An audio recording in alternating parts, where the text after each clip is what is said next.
कर्जत तालुक्यातील पळसदरी गावामध्ये श्री स्वामी समर्थांचा मठ आहे। या मठाचा खूप पौराणिक इतिहास आहे। हा मठ श्री दरेकर यांनी बांधलेला असून श्री स्वामी समर्थांनी येथे 11 दिवस वास्तव्य केले होते। तिथेच 11 दिवसात हा मठ बांधून पूर्ण केला।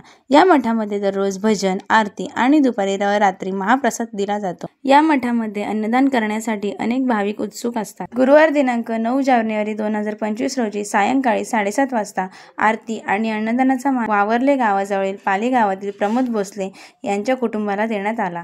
तसेच ओमकार एंटरप्राइजेस मालक सुशील भोसले आवर्जून उपस्थित होते। वावरले गावातील सरपंच बाबू शेठ दरेकर व त्यांचा सर्व परिवार उपस्थित होते। सर्व भाविक भक्तांनी आवर्जून उपस्थित राहून महाप्रसादाचा लाभ घेतला।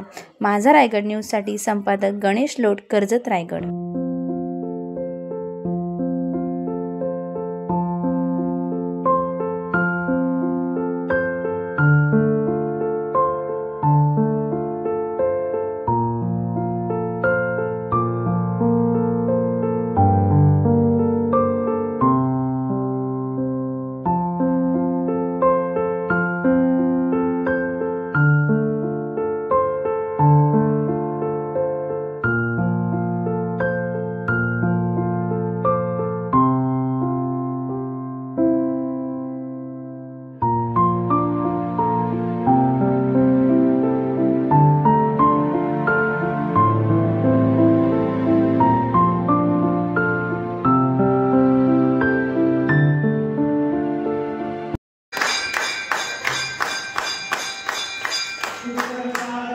Thank you.